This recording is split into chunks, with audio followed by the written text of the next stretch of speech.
Diqqat, agar siz har 2 yilda akkumulyatoringizni almashtirsangiz, bekorga katta pul sarflayapsiz. Mana tajribali texniklar akkumulyator oddiy bo'lsa ham, uni to'liq 10 yil ishlashi uchun yashirincha qo'llaydigan protokol. Bu 10 ta usul sanoat sohasida yillar davomida ataylabsiz saqlangan, chunki 10 yil xizmat qiladigan akkumulyator ishlab chiqaruvchilar uchun 9 ta kam sotuv degani.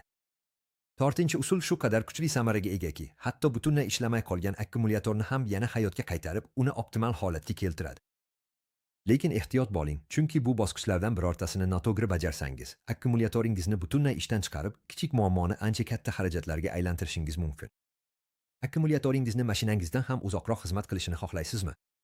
Keling, eng hayratlanarli ochiqdan boshlaymiz. Birinchi usul: har 3 oyda bir marta akkumulyator klemmalarni sodali suv bilan tozalang. Bilarmidingiz, ustaxonaga olib kelingan oylik deb hisoblangan 10 ta akkumulyatordan 9 tasi aslida butunlay ishlashga yaroqli bo'ladi. Asl aybdor esa klemmalar atrofida paydo bo'ladigan oq yoki yashil rangli qoplama.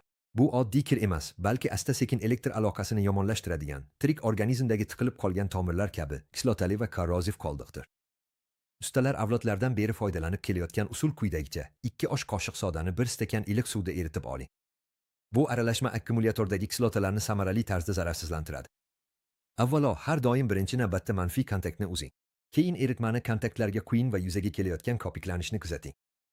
Bu reaksiya neytrallash jarayoni ketayotganini bildiradi. Yuzani toza va yaltiroq bo'lguncha eski tish cho'tkasi bilan artib chiqing. Yaxshilab quriting, so'ng bu safar ijobiy kontaktdan boshlab ulatib chiqing. Ushbu har choraklik amal akkumulyatoringizning umrini bir necha yilga uzaytirishi mumkin. Hisob oddiy: yaxshi parvarishlangan akkumulyator 10 yil xizmat qiladi. Aks holda esa 2 yilda bir necha qimmat almashtirishga to'g'ri keladi. Bu esa faqat boshlanishi, chunki keyingi usul yanada muhimroq. Ikkinchi usul: har oy elektrolit darajasini tekshirib turing. Mana bu amaliyot avloddan avlodga mexaniklar tomonidan otilgan, bugungi kunda esa deyarli butunlay unutilgan, chunki zamonaviy akkumulyatorlar to'liq mustaqillik haqidagi noto'g'ri tasavvurni shakllantirgan. Ko'pchilik odamlar parvarish talab qilmaydigan deb ataladigan akkumulyator umuman e'tibor talab qilmaydi deb o'ylashadi. Bu juda katta xato. Hatto bunday akkumulyatorlar ham, ayniqsa issiq muhitda, asta-sekin suyuqlikni yo'qotadi. Elektrolit organizmdagi qon kabi muhim rol o'ynaydi. Agar uning darajasi minimal chegaradan pastga tushsa, ichki plastinalar havoga ta'sir qiladi va qaytarib bo'lmaydigan tarzda yemirilishni boshlaydi. Professional usul juda oddiy. Har oyda bir marta akkumulyatorning qopqog'ini oching va suyuqlik barcha plastinalarni to'liq qoplaganiga ishonch hosil qiling. Agar daraja yetarli bo'lmasa, faqat distillangan suv qo'shing. Hech qachon oddiy suv emas, chunki uning tarkibidagi minerallar ichki kimyoni buzadi. Shu tarzda to'g'ri parvarishlangan akkumulyatorlar 10 yildan ortiq ishlaganini kuzatishgan. 2 yillik va 10 yillik akkumulyator o'rtasidagi farq ko'pincha ahamiyatsizdek tuyulgan, lekin hal qiluvchi bo'lgan ana shu kichik e'tiborlardir. 3-chi usul esa uzoq umr ko'rish uchun yanada muhimroq. 3-chi usul: akkumulyatorni yuqori haroratlardan issiqlik izolyatsiyasi yordamida himoya qilish. Mana bir element bor, u akkumulyator parvarishini butunlay boshqacha tasavvur qilishingizga sabab bo'ladi. Ko'pchilik o'ylaganidan farqli o'laroq, akkumulyatorning asosiy dushmani sovuq emas, balki issiqlikdir. Har 10 darajaga ko'tarilish akkumulyatorning taxminiy xizmat muddatini 2 baravar qisqartiradi. Bu shuni anglatadiki, mo'tadil iqlimda 8 yil xizmat qilishi kerak bo'lgan akkumulyator issiq hududda atigi 2 yilga chidashi mumkin. Professional texniklar qalin alyuminiy folga, issiqlikdan himoyalovchi kopik va issiqqa chidamli lenta yordamida qo'lda issiqlik tosigi yasashadi. Akkumulyatorni o'lchab, kopikni yon tomonlari va ustini qoplash uchun kesish, kontaktlarni ochiq qoldirib, hammasini alyuminiy folga bilan o'rab, aks ettiruvchi qalqon hosil qilish kifoya. Ushbu oddiy aralashuv batareyaning ichki haroratini deyarli 15 darajaga tushirishi mumkin. Batareyangizni har 2 yilda yoki 8 yilda almashtirishingizni aynan shu narsa belgilaydi. Shu tarzda izolyatsiya qilingan batareyalar 10 yildan keyin ham ekstremal iqlim sharoitida mukammal ishlashi kuzatilgan. Biroq keyingi qadam yanada muhimroq. 4-chi usul: transport vositasini uzoq vaqt immobilizatsiya qilish paytida salbiy terminalni ajratib oling. Tasavvur qiling, kimdir mashinasini 2 oyga harakatsiz qoldiradi. U qaytib kelganida akkumulyator butunlay zaryadsizlangan bo'ladi va uni almashtirishga to'g'ri keladi. Bu akkumulyatorni ishdan chiqargan narsa doimiy elektr iste'molchilari bo'lgan. Sizning mashinangizda hatto dvigatel o'chirilganida ham doimiy ravishda energiya iste'mol qiladigan ko'plab tizimlar mavjud. Boshqaruv panelidagi soat, avtomagnitolaning xotirasi, signalizatsiya tizimi, elektron boshqaruv modullari.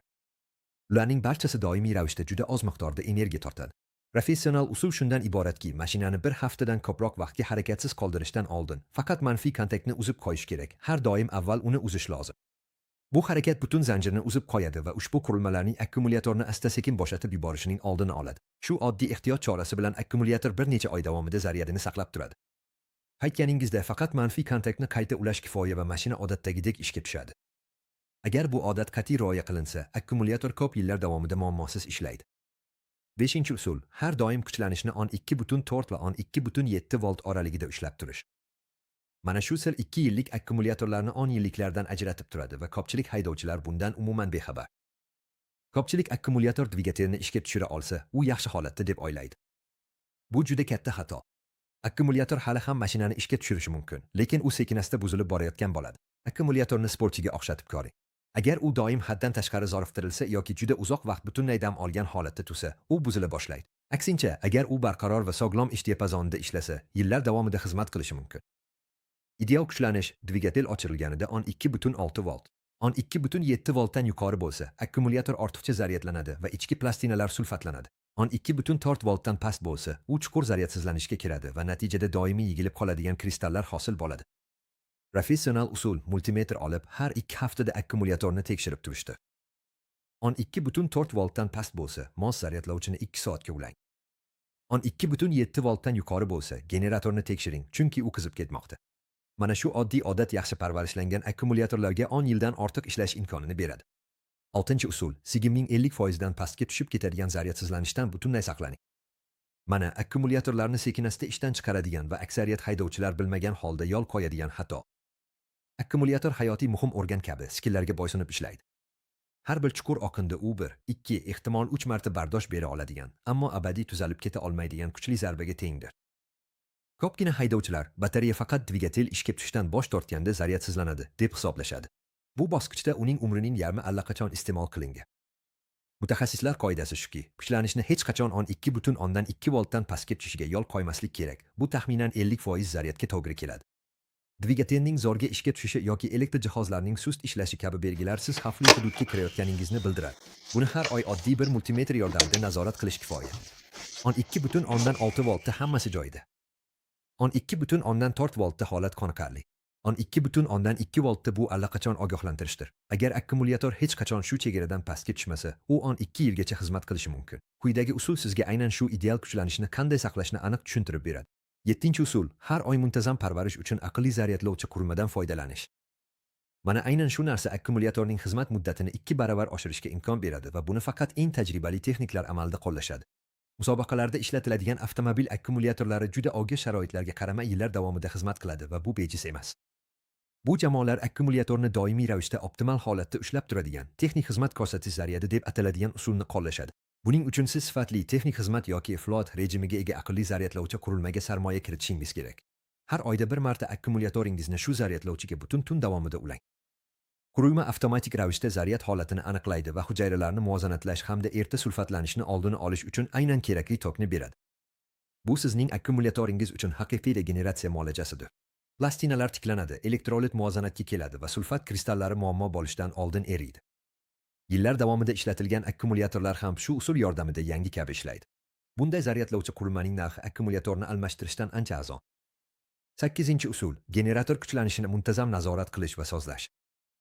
Generator akkumulyatoringizni ish holatida ushlab turadigan asosiy element. Shunga qaramay, u deyarli hech qachon kerakli darajada texnik xizmat ko'rsatmaydi. Avtomobil poygasi bo'yicha maxsus texniklar ko'rsatishdiki, agar generator aniq belgilangan parametrlar doirasida ishlamasa, u har qanday akkumulyatorni asta-sekin ishdan chiqaradi. Kamar kuchlanishi juda muhim ahamiyatga ega. Agar u juda bosh bo'lsa, kerakli 14 volt hosil qilinmaydi. Agar juda qattiq bo'lsa, bir necha oy ichida podchipniklarni ishdan chiqaradi. Oddiy kamarni shkivalar orasidagi ortada bosib ko'rishdan iborat. U aniq 1,5 santimetrga egilishi kerak. Har 3 oyda dvigatel ishlayotganida kuchlanishni tekshiring. U 13.8 dan 14.4 voltgacha bo'lishi kerak. Aynan shu sozlama akkumulyatoringiz 3 yil xizmat qiladimi yoki 10 yilmi, shuni belgilab beradi. 9-usul sulfatlanishni boshqariladigan zaryad skillari orqali yo'qotish. Sulfatlash akkumulyatorlarning eng kam tanilgan yemirilish omilidir. Zaryadni tushirish sikllari davomida ichki plastinalarda qorgoshin sulfat kristallari hosil bo'ladi va asta-sekin energiya saqlash imkoniyatini to'sib qo'yadi. Yangi akkumulyator shu hodisa tufayli atigi 6 oyda o'z sigimining 40% ni yo'qotishi mumkin. Professional usul sulfatdan tozalash rejimiga ega zaryadlovchi qurilmadan foydalanish yoki buni qo'lda amalga oshirishdir. Akkumulyatorni to'liq zaryadlang. Uni 2 soat dam oldiring. So'ng 8 soat davomida 2 amperlik sekin zaryad bering. Bu skinni har 6 oyda 3 marta takrorlang.